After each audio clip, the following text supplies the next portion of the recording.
Friendship isn't the big things, it's a million little things. Hello there, friends, and welcome to this, another episode of A Million Little TV Shows podcast. This is where we break down and discuss episodes of TV shows that you may not have even heard of. I believe these TV shows need a little more love, and that is what this platform is here to do. Each week we will be covering different shows from all over the globe. We'll be breaking down each episode, giving you the main highlights, and going through it bit by bit. But for now, I think it's best that we find out what's on the menu today.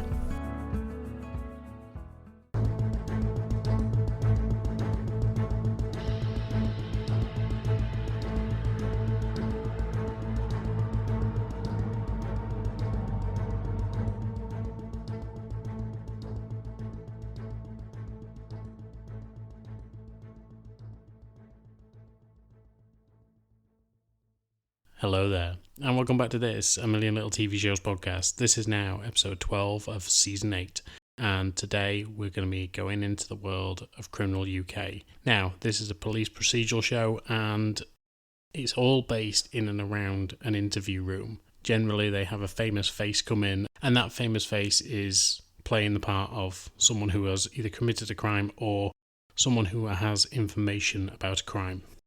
Last season we saw people like David Tennant and Hayley Atwell, and this season we've got equally as big names. So I'm really excited to get into this episode because some of the names in it are phenomenal.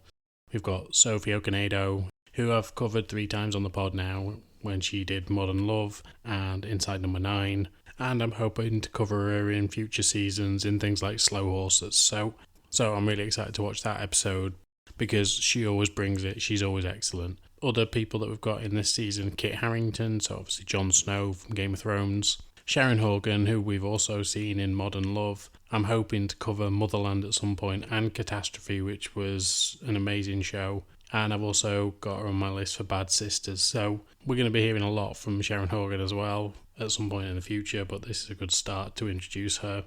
And then we've got Kunal Nayyar, who I couldn't believe when I saw he was on the rundown for this, because he is huge. Obviously, he's just come off the back of one of the biggest shows of all time, The Big Bang Theory. He plays Raj, and he gets cast in a British show. And I was blown away when I saw that name on the list, so I'm excited to cover all these episodes. But anyway, let's get some admin out of the way. Thank you very much for listening, and thank you very much for subscribing to the Patreon, if you have. And hopefully you've gone out there and bought the books that I've recommended, because it really helps out small independent writers. And I just want to help give a little bit of a leg up on those kind of things. Because I think that the world that we currently live in, obviously, it's difficult for everyone. And when we've got billionaires controlling governments, it's nice to try and help out smaller businesses. So that's what I'm trying to do. Trying to help these people just get a little bit more money and enjoy themselves, because the world is a rough place right now. However, I think we should just get into it. So, this is Criminal UK, Season 2, Episodes 1-4.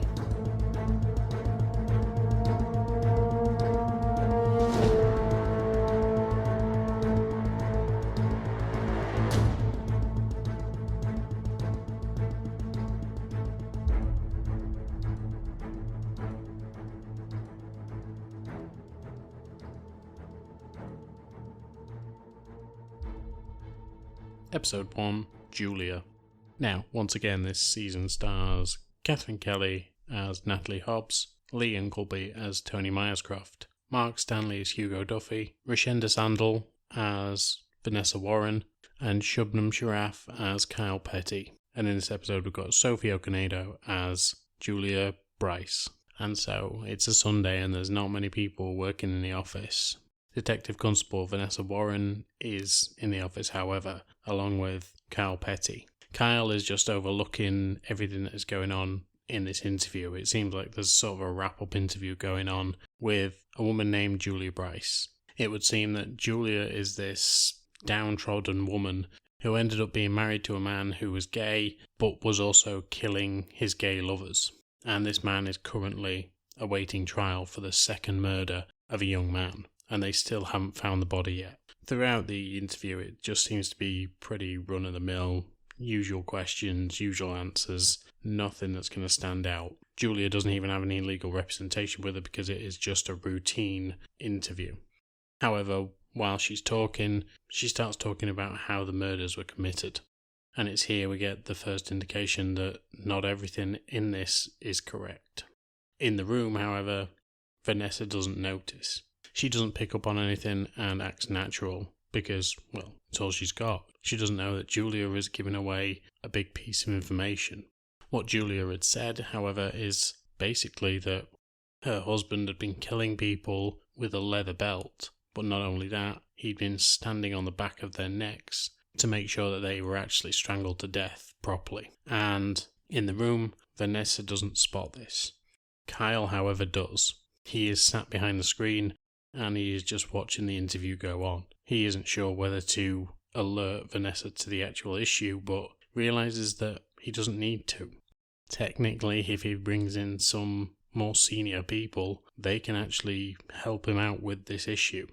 And so he brings in a couple of more senior people. Detective Sergeant Jamie Wright is brought in, played by Ayman Hamdouchi, and he's told of what's happened, that this woman has essentially given the game away. She's told of how the murders have gone down and that Vanessa has been natural about this. She's still getting information out of this woman without really recognising that she's getting information. But if Vanessa is alerted to it, then potentially Julia will be alerted to it, and then Julia will start to clam up and also lawyer up. So he's not sure if he's in a grey area right now. Eventually, DI Tony Myers-Croft comes in, and so does Detective Chief Inspector Natalie Hobbs. These two are the ones who are ultimately going to make the decision on this, and they allow the interview to continue until its completion. However, just before Julia leaves, Natalie Hobbs asks for the evidence to actually review what's been going on. She hears Julia admit to everything that happened, and the only way that anyone would have known that is if they'd read the actual report from the coroner. It was never released to the press, it was never stated in the actual original case, and even if it was, she never attended. And so now they need to find out more information about this, but of course they can't just let her go. They have to arrest her on the spot. Vanessa is gutted by this. She has had a relationship with this woman Julia ever since this case began, and she didn't think that this would slip by her, but obviously it has. She's not one for interrogating much, she is one more for just reviewing things. She doesn't like the interrogation side of any of this, and now that she's found out that she may have to interrogate this woman, she's a little apprehensive of it. Julie is arrested and told that the next day they will interview her regarding these murders, and she is taken away to a cell for the night. That night everybody goes home, and like I said, Vanessa is worried about all of this. She doesn't know what to do. She is conflicted because obviously she needs to do this interrogation properly, but is worried what people will think. If she tells them that she doesn't want to do it, it looks like she's bottled it. If she has someone else in there, it looks like she's bottled it, but has asked for help. She knows that she can do the job, but it's not something that she's wanted. It's not her ambition to actually rise up the chain, just like everyone else thinks that she should. She just wants to be a good officer. Julia is brought in, and so is her legal counsel. The three women sit in the room and begin to talk about what happened the day before. The legal counsel picks up on how nervous Vanessa is, and when she begins to question whether Vanessa is up for the job, Vanessa tells her, "Look, I know what was said in this room yesterday. We have it all on tape. We know the procedure here, and we are doing our job. However, what I'm nervous about is the fact that I have a woman in front of me who isn't going to admit that she did this.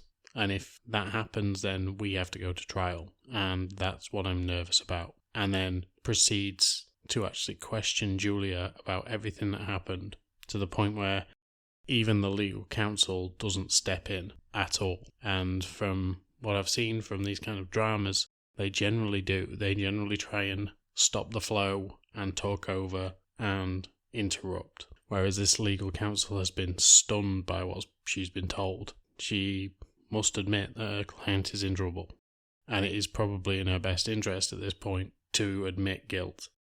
Julie is questioned, and throughout, Vanessa keeps telling her about how she never wanted to do this kind of job. She wants to be a background player. She's not bothered about doing interviews. She also tells her that the reason for that is because she would take this stuff home. It would plague her mind and it would plague her sleep, just as it did last night. And even in the shower this morning, it did then too. Julia, on the interview that she'd done previously, had admitted that she'd gone over to see her mother. And while she was in Bristol, when one of the murders happened, she'd picked up her mother's prescription. And this had been something that had plagued on Vanessa's mind. She kept thinking about the actual name of the drug that Julia had picked up for her mother. And she couldn't place why this name was so pertinent to this case. Eventually, she sat down and really thought about it, and then it twigged. The drug that had been used was a form of Rohypnol, and the drug that Julia had bought for her mother had been Rohypnol as well. Something that was a sleep aid, something that Vanessa herself had used that previous night to get some sleep. And it was here that Vanessa started to put the work in and actually realise what had gone on. Julia had drugged these men, then put a leather belt round their necks, stood on the back of their necks and killed them. That way, with the Rohypnol in their system, they wouldn't be able to fight back. And then she managed to frame her husband for these crimes. Vanessa tries to appeal to Julia's softer side, her humanity, and essentially says, look, we don't know where this body of this second boy is, but you do. We need to find out where he is so that his family can have some peace and we can finally lay this to rest for them. Julia then admits it was her. She tells Vanessa that the reason her husband didn't speak up against her was because she knew that he knew this was all on him. She killed those boys because of him, and she was hitting him where it hurt most, essentially telling them that if she can't have him, nobody can. The interview is suspended because she has admitted to the murders of these two boys, and they have to charge her with the murder. After everything that's happened and Julia has left the room, DCI Hobbs comes in and she starts talking to Vanessa as if she's going to promote her. She wants her doing this more. She wants her in the room more. She was impressive and she didn't take any shit from anybody. But once again, Vanessa just isn't interested. Hobbs won't take no for an answer, but it's looking like that's the only answer she's going to get. This episode was really tense throughout. We knew obviously the issues with Vanessa's character and how she was acting, and she was coming up against a woman that she at first trusted, and then it turns out that she's the opposite when it actually comes to the second interview that they do, because now she can no longer trust this woman. She has to hope that this woman is going to tell her the truth. They know that they have enough evidence on her, but if she doesn't admit it and it ends up going to trial, A, it's going to be even more stressful for all of them, but B, there could be a chance that she gets away with it. They unfortunately never find out the location of the second body, and obviously that is an open-ended mystery for them. But they do finally get the confession that they need, and both Sophie Okonedo and Rushenda Sandel were brilliant off against each other, really effective. There was no raised voices, there wasn't shouting, it was just two actors doing a great job, just doing these interviews. And they were beautifully portrayed throughout. Such a testament to both actors and an amazing show. And what an amazing episode.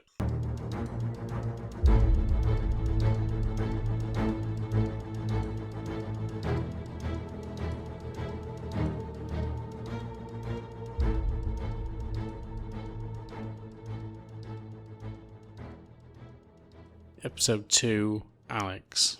And in this episode, Alex is played by Kit Harrington.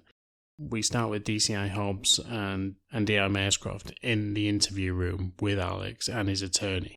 Alex is giving his story, and it would seem that he's telling a story of how he and a bunch of his workmates went out one night, and he relays his account of that night and how he ended up in the situation that he's ended up in. As with most nights, you'll have probably had it yourself when you've gone out for a drink with friends. The night dwindles on and the group gets smaller, whether they go home or whether they go home with someone else or whatever it is. And this is the same for Alex. The night has ended up being 3 people: Alex, a girl named Sarah, and another guy from the office. They end up in a taxi and they take this other guy home first because it makes sense. He's the closest one to the town. It's then suggested in the back of this car that they go for another drink. However, the only place that they could actually get a drink is the one that they just left. And so Alex and Sarah end up going back to Alex's place. Sarah tells him that she wants to discuss how her career is going at this business. She's only been there around about a month and she's already looking for a promotion. Alex knows that she isn't actually good enough to move up the chain just yet, but she's a good saleswoman and there's always chance. But for now, she's too green. Once they get back to his place, music goes on, they start dancing around, and one thing leads to another. They end up in the bedroom and they end up having sex. And it's here that we realise that Alex is being accused of rape. Throughout his statement, however, he begins to display certain characteristics. Across the desk from him is a male and female police officer, and when he directs one of them to write something down, he directs it to the female while looking at the male.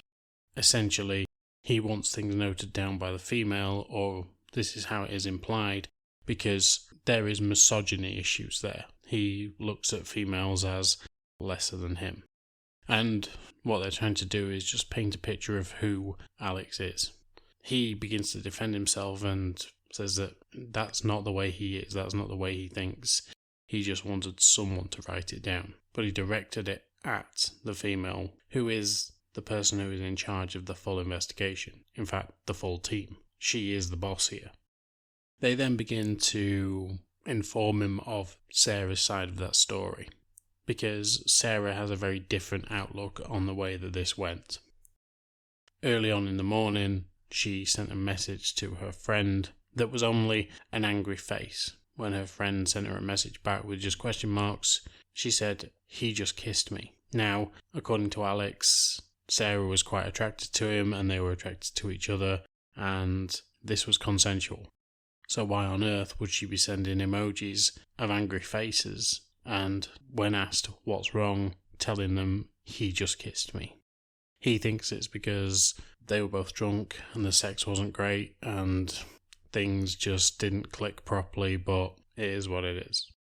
But of course, they have to question him about rape, and him saying things like, it was all consensual, they have to prove that it wasn't. And so they're trying to goad him into what actually happened, seeing if he will lose his rack when they push his buttons.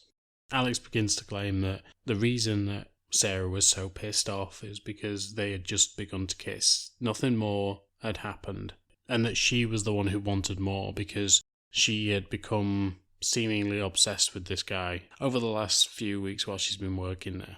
And so he essentially says, she came on to me, this was consensual, and there was no crime committed here. She's making this all up.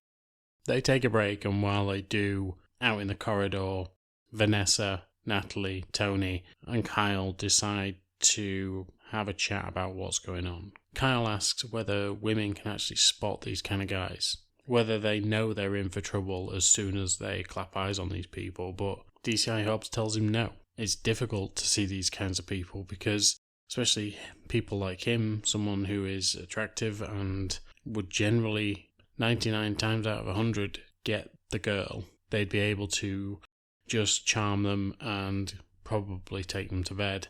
They get what they want at all times, apart from that one time. And because they don't get what they want, expecting what they want, they take what they want.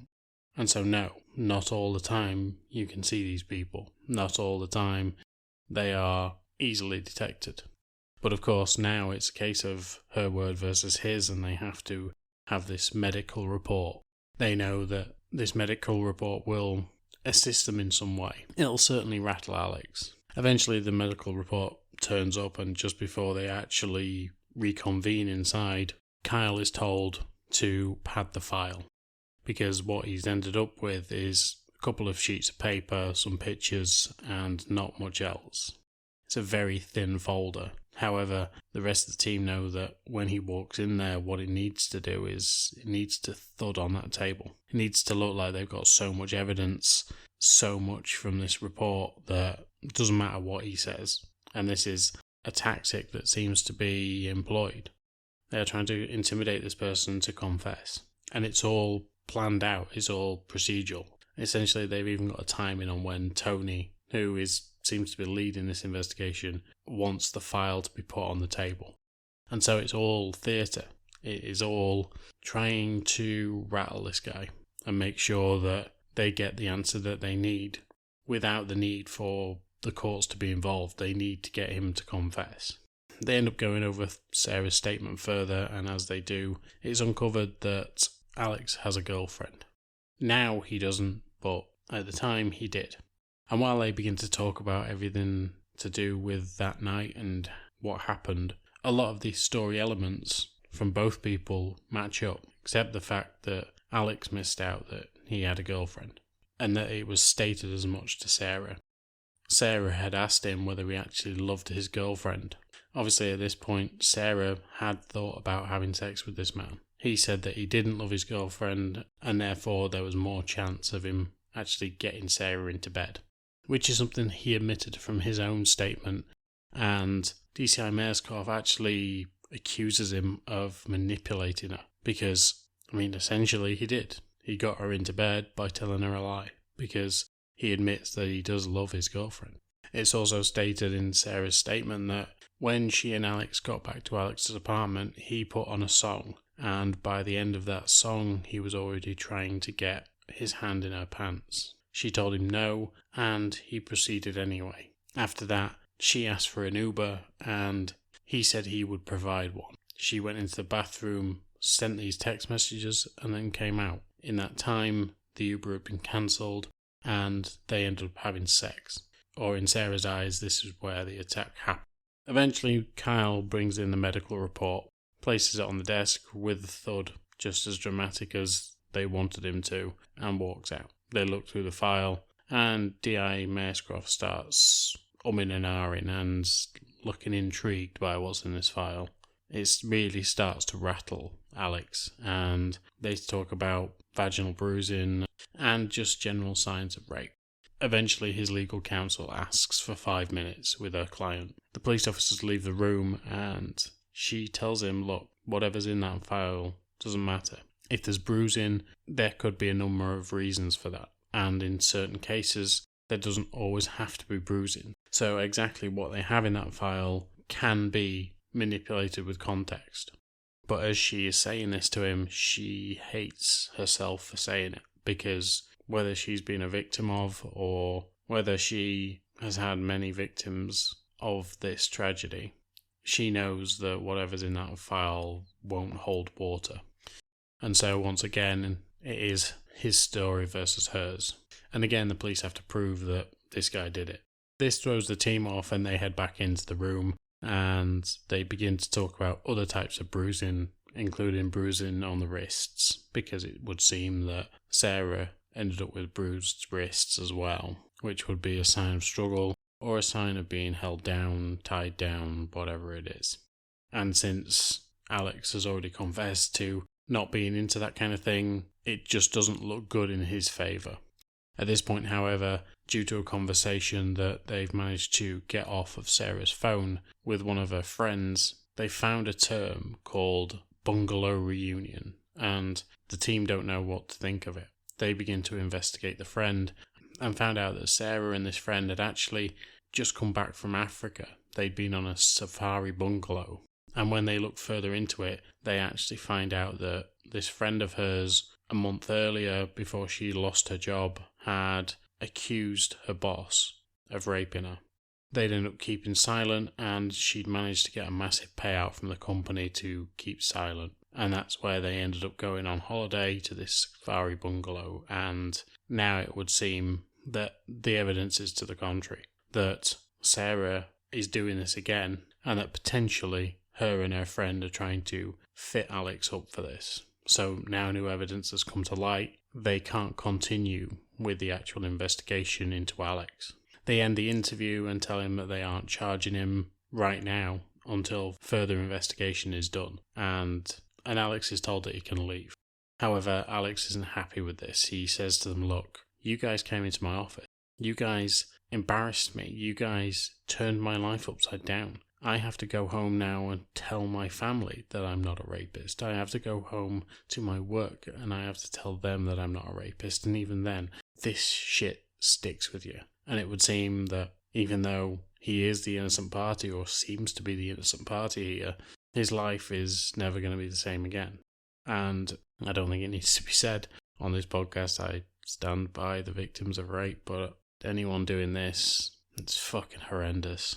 It really is. Turning someone's life upside down, nearly having them arrested, nearly having them sent to jail to try and get money. It's fucking tragic. It really is. But this episode was electric. Kit Harrington was really good. I mean, obviously, I'm covering him in the Game of Thrones episodes as well, and he is excellent, but he's so young in that show that seeing him in this role where it's quite grounded and you can see how far he's come from that Game of Thrones world, and it's a really good episode to watch. His performance in it is great, and it seems that he's matured so much from what seemed like a petulant child in Game of Thrones to a very impressive actor. And he just seemed to get the tone and the temperament of this character right at all times, and I think it's a testament to how far he's come.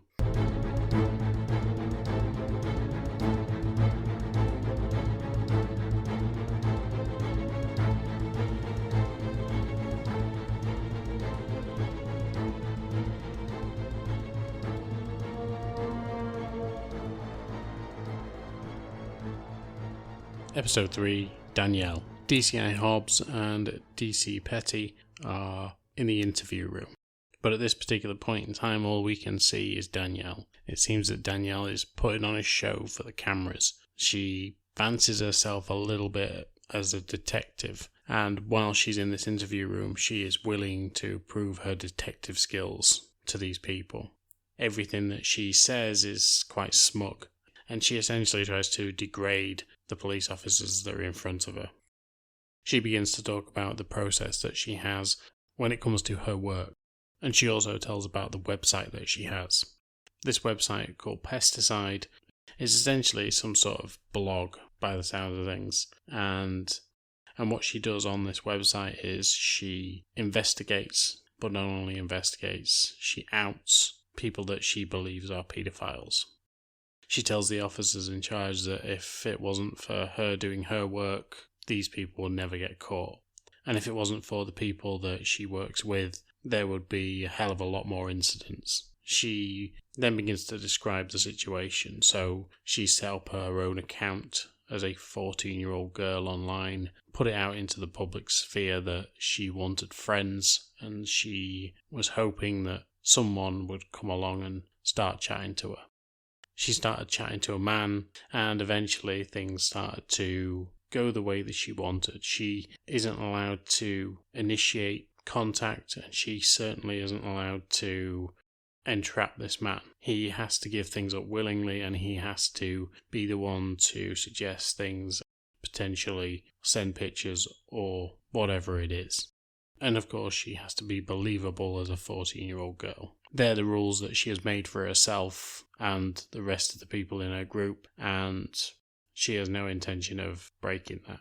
She tells of a man who recently contacted her, and that is the man that they are there to talk about that day. They begin to talk about Andrew Sims, and Danielle keeps telling them that it doesn't matter what evidence that they have on her, she plays everything by the book. She makes sure that she has the correct person, she makes sure that she has the correct evidence, she has enough evidence to actually start a campaign against this person to ensure that justice is seen to. Essentially, she is a vigilante, and she is trying to rid the streets of these rats, or these pests, hence the pesticide name. And so it would seem that Andrew Sims has brought a case against her because she has been harassing him online, and it has turned out that the information she has collected has been wrong, and she's now being charged for that. She, however, believes that she has done nothing wrong and that this man is a paedophile and that he deserves to go down for the crimes that he's committed. Each time she opens her mouth, it seems that she is of the illusion that she is smarter than these people sat in front of her. She has taken no counsel whatsoever, and she knows her rights. She knows that whatever she says, she can't be done for. And so DCI Hobbs pulls up a picture. She shows Danielle the picture of this man and says, "This is the man, this is him, this is Andrew Sims, and this is the man that you have accused of these crimes." Danielle begins to be smug and says, "Yeah, look at his beard. I imagine that he definitely looks like the kind of guy that would do this kind of thing." She continues talking about how vile and how offensive some of the things that he was sending and how the messages got too graphic too soon. This girl was a 14-year-old girl and this man was pursuing her like a shark. She hates what this world has become and she hates these kind of people online. Once she gathers enough evidence, she actually sends parcels out. One to the police, one to his place of work, and one to his mother-in-law's, knowing that his mother-in-law will read it and then send it on to her daughter. So everyone can know what their husband or friend or colleague or whatever is all about. She makes very detailed packs and she makes sure that they get to the destinations that they need to be at. And she feels justified in this because she is helping people understand who these monsters are and saving people from these monsters. During her communications with this man, she manages to actually get out of him his full address. She has his name and she has other details, some which are the type of car that he drives, as well as several other bits of information, but she doesn't know exactly where he lives. It's on the run up to Christmas and she tells this man that she will turn up at his door as a nice Christmas present if he would like. And so he gives out his address. And this is where Danielle really starts to put in the work, because she looks on Google Images and she finds that his car isn't the car that he said it was. His car is actually a Kia Sportage, and just proves how much of a liar this man is, because apparently he actually enjoys classic cars. But in actual fact, he's got this regular normal car, not the classic BMW soft top that he claims to have. And so she sees how much this man is lying to her, just to try and get something from a 14-year-old girl. They begin to inquire what the end goal would be for all of this. And of course she says, "Well, I want them arrested. I want these people to be put in jail for the crimes that they've done, because what they're doing to young people isn't right, and they need this vigilantism to goad these people out into the world so that they can be caught for the crimes that they've done." During the investigation, she claims that she has never ever sent pictures back of any child, and it's only the men who actually exchange pictures with the 14-year-old girl that she is pretending to be. She says she'd never crossed that line, and the detective can't believe that there is a line because of everything that she's done. After all the evidence is gathered, Danielle ends up messaging this person, Andrew Sims, from another account affiliated with the company Pesticide. She tells Andrew that she knows who he is, she's got all this evidence against him, and she will release it. She tells him to have a happy new year and maybe not be so much of a scumbag next year, and sends out these packs. They stop the interview and head out into the corridor. It's here that Tony is asked if he will take over for the next part. He's told to do it with a smile and be a bit playful with it, not just the usual way Tony is. He's quite serious and quite to the point, whereas this time he's asked if he'll be a little bit smilier, a little bit as smug as what Danielle is being. At this point we actually see that they have a lawyer sat outside waiting to come into the actual interview room. Danielle is still not asking for a lawyer, and so they brought him in under the hope that she's going to see sense at some point, because she's in a lot of trouble right now. Tony is trying to find out how many members of Pesticide there are, because Danielle essentially has said that there are multiple, and that they're all across the country, and that they do the same valuable work that she does. He asks for a number and she can't give any. She doesn't want to. He asks for names and she's obviously not going to give him them either. He starts looking into the case and he asks them behind the screen to actually change the image. An image of a girl comes up. It's a young girl, she's 15 and she has been beaten. She's got a black eye, she's got marks on her face, and she looks a real fucking state. Danielle gets angry and she tells how much of a scumbag this guy is, and hopefully you guys have arrested him now and how vile this person is. And then we find out that this wasn't a victim at all. This girl is Andrew Sims' daughter. When news of what had happened got around and he came into the public eye as a paedophile, his daughter was targeted and she got beat up by a group of young girls.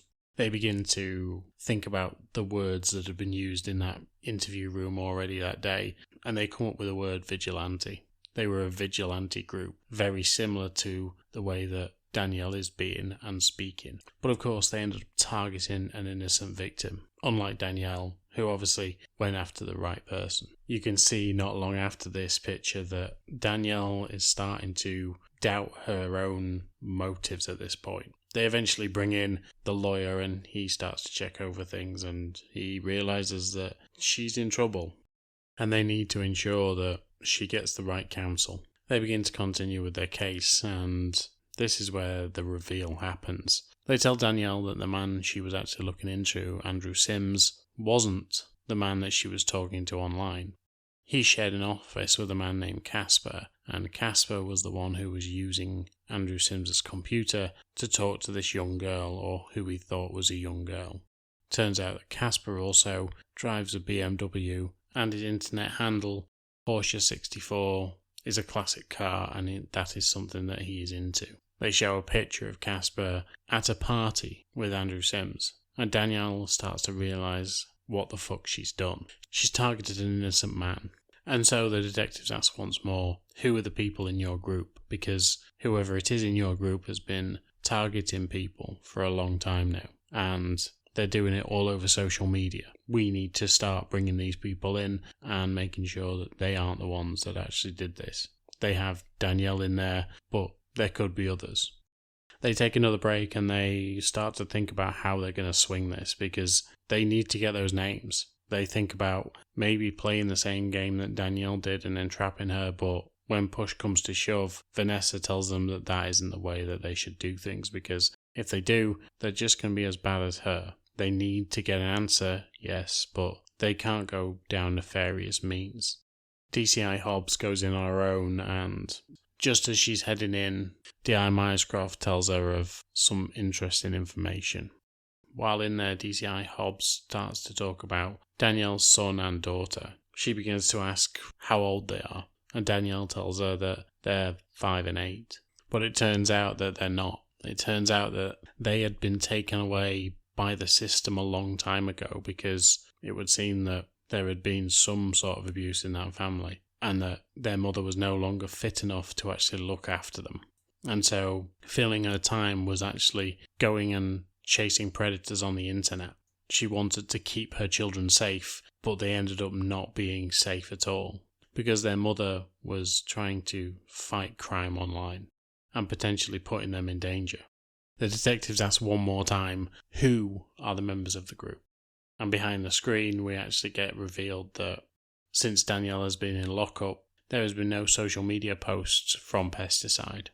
It would seem that even though she said there are multiple people out there doing this work, there is only really one, and it is Danielle, and therefore she takes the full brunt of any investigation that's coming her way. But essentially she has fitted up the wrong man because she didn't do the work. She didn't even try. She just found a man and believed everything that this man was telling her, even though she wasn't being truthful with him. So she just thought that she was cleverer than some of these people on the internet that are horrendous predators. And she got proved very, very wrong and ended up ruining a man's life and having his daughter beaten up for no reason whatsoever. I may have forgot to say it, Danielle was actually played by Sharon Horrigan and she was fantastic in this. Like, if you've seen her in Bad Sisters, she's really good in that show and she's got this smug air about her as she's literally telling this story and telling how great she is at what she does and how she's protecting everybody and how fantastic she can be and how much better that she is than the police and that she was going to join the police force and blah, blah, blah, blah. And you're like, okay, fair enough, love. But she's so smug while she's doing it. And you then, as the evidence comes to light and more things come to light and the picture of the girl and then the reveal that what she's done is ruin an innocent man's life because she didn't want to put the real work in. She just wanted to be the hero. And you just see from this cocky outlook to this, it's like she ages in front of you. Everything just goes. And she looks like she is so foolish and so stupid at that point that, honestly, it's a cracking performance from Sharon Horrigan. I cannot recommend this episode enough because she is phenomenal in this role. And I really do want to do more of her stuff because I know she's a writer and I know she's done some amazing shows. Like Motherland apparently is one of the best shows around, and Amanda Land, which I believe she's involved in. I don't think she actually was in it, but I think she wrote parts of it. So I want to go watch those as well at some point. But yeah, just no words. She did amazing. And yeah, so let's do it. Let's go for the final episode of this show.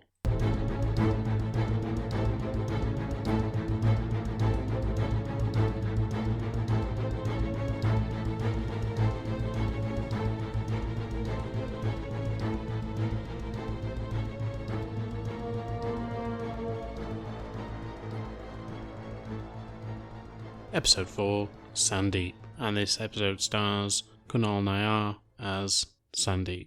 Sandeep Singh is currently an inmate. He has been in prison for the last 10 years and he was convicted of murder. However, he has been brought in today because evidence has come to light that he may have been in a certain situation where he murdered another woman. And the woman that has died is a woman named Annabelle Ashcombe. It would seem that they've got photographic evidence that was found by Annabelle's mother, who cleans her room regularly but only just spotted a camera and got it developed. And on the pictures, she saw a man that she'd recognised from the papers, Sandeep. And so this is why he is in for questioning. 6 days before Annabelle went missing, he was seen with her, or at least he was seen in the vicinity of her, and it was caught on camera. He tells them that he has nothing to do with this woman at all. He didn't know who she was. Yes, they were at this wedding, but he never spoke to her and he never really met her. He tells them that essentially, way back when, he couldn't have killed them because he was actually in Florida at the time and he was working on a cruise ship. And that cruise ship generally keeps records and photos, and they will find a photo of him working on this cruise ship. The team investigate and find exactly that. And so Sandeep is about to be sent back to his cell. However, the truck that's going to be taking him there won't be appearing for another hour. So they have him for another hour. And he says, "Why waste your time? I've been in several prisons now and I know a lot of stuff about a lot of people. So any unsolved crimes that you have, tell me about them. Maybe I've heard something.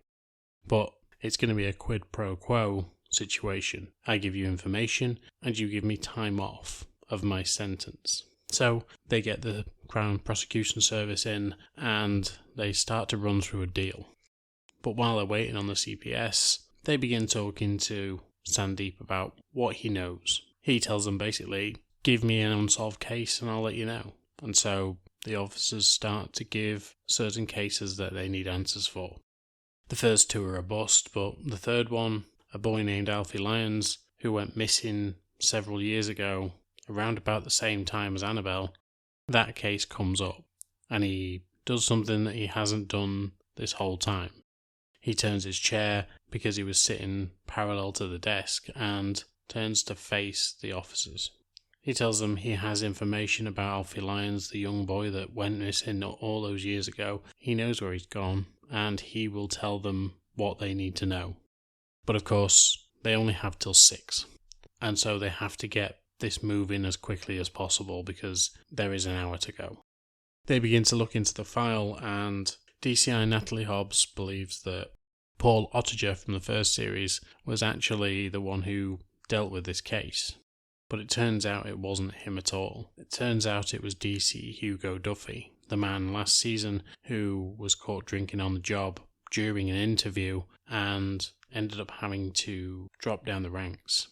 They bring him back in to try and help with this investigation. He essentially lived and breathed that case, and he will have had copious amounts of notes on it, and he would be a good person to bring in on this interview.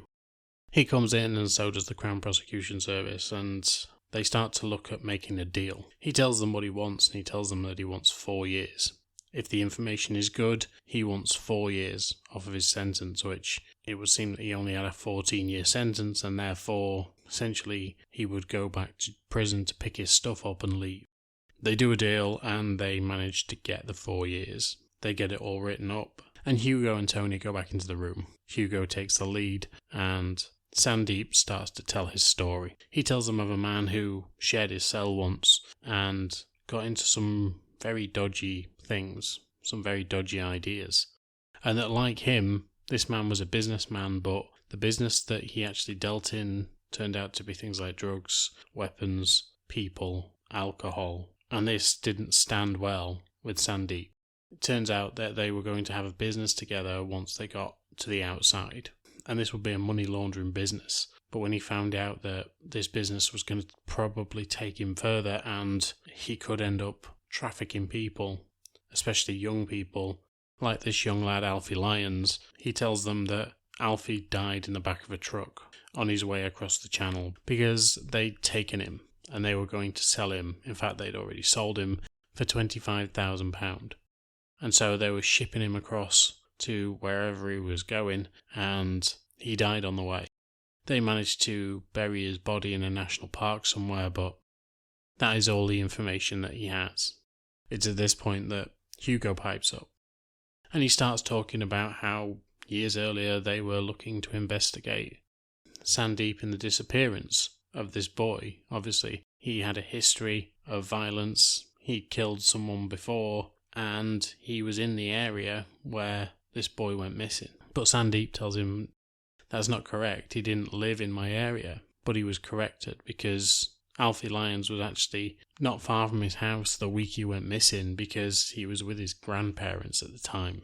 And so he outright accuses him of murder. He tells him that we have a team on the way to your house where you used to live. They're going to dig up the back garden and they are going to find the body of Alfie. He says, no, you're wrong, and then he admits it. He tells them how Annabelle came to him at that wedding and told him that she was going to do a deal with him. £500,000 and she was going to go into business. 3 days later, however, she turned up at his house telling him that the deal was off. It was here that he knew she wasn't going to get away with this. He took her out into the yard, and when she had her back to him, he hit her with a pipe.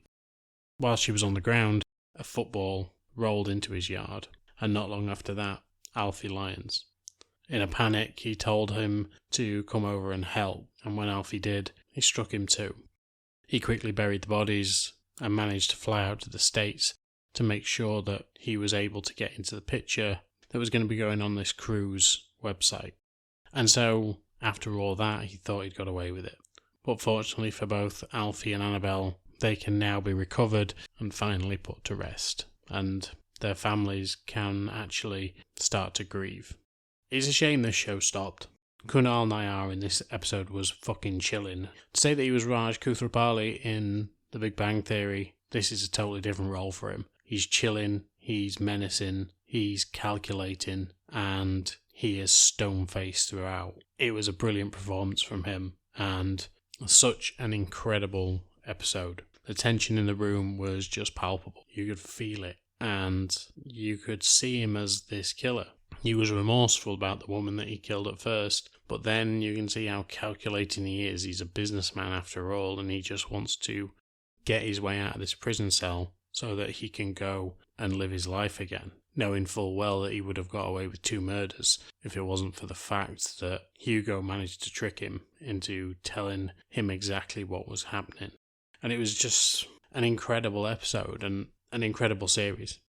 But that is it for Criminal UK now, and I'm a bit sad that it's gone. I would have liked another series of it. There are other members in this franchise. There is Criminal France, Criminal Germany, Criminal Spain, and at some point I may cover them. They're all 3 episodes long. Obviously, they will be in their native language, so that will be a barrier. But if I can put subtitles on it and get to it that way, I will, because it's very tense, it's very enclosed, and it's really a good series to watch for this kind of context. As I've said on many occasions on this podcast, I do love that element of people just acting it out in the room that it happens in. Big production stuff is great, but when it can be just contained and it's just one-on-one or a group just working the space that they are in, it's like a stage production, and I really do appreciate it. So I may bring up Criminal France, Criminal Germany and Criminal Spain at some point, but for now that is Criminal UK done. And that is me done for today. So thank you very much for listening. I fucking love this show so much. It's been such a joy. We've got 1 episode left, and that is going to be Loudermilk. We're going to be finishing season 1 of Loudermilk, which I'm thrilled about because it's been great. And then we're going to be straight into season 9. We're going to have 2 years. Literally now my next episode is the final episode of my 2 years, and we'll be going straight into a new year after that. So I'm absolutely thrilled with the way the podcast is going. It's such a joy reliving some of these amazing shows, and I've got more to come, obviously. And I think it's best now to let you know what's coming. So in season 9, we're going to be covering Ginny and Georgia season 3. Now that is going to be the brand new season. The first episodes will come out the day before I actually have the podcast out, so I will be virtually covering it live for the first 3 episodes of season 3. We're going to be doing something called 0 Day, which I think in the current world climate needs to be talked about. It's a fantastic series with Robert De Niro in it. It's recent, and I think it definitely needs a shout out. It was a very good show, and I enjoyed it immensely, but there is some things in it that really make you think, especially in this world we currently live in. We're going to be going back to season 2 of Kevin Can Fuck Himself, which was a fun show with Annie Murphy from Schitt's Creek, and I can't wait to get back into that. That is going to be the second and final season of that. We're going to be doing a show called Sharp Objects, which is a show from a few years back, I think maybe 2019-ish, and at the time when it came out, it blew me away. And I can't wait to go through it again because I think it was fantastic, and there were some stars in it that are now like huge. So I definitely want to cover that. We'll be going back inside number 9 for season 8, which obviously I love inside number 9. We're getting very close to the end of that now, so that finish will be on the horizon soon, but I'm excited for it. And then we're going to be covering something called Saint X. Now, I didn't watch this when it came out. I like the concept, and I can't wait to explore it with you guys because I think it's going to be an amazing season. It's a one-off, so I'm just going to get into it and enjoy it for what it is. But anyway, I'm done for today. So thank you all for listening. I hope you're all doing well out there, and until next time, I will speak to you soon. Bye.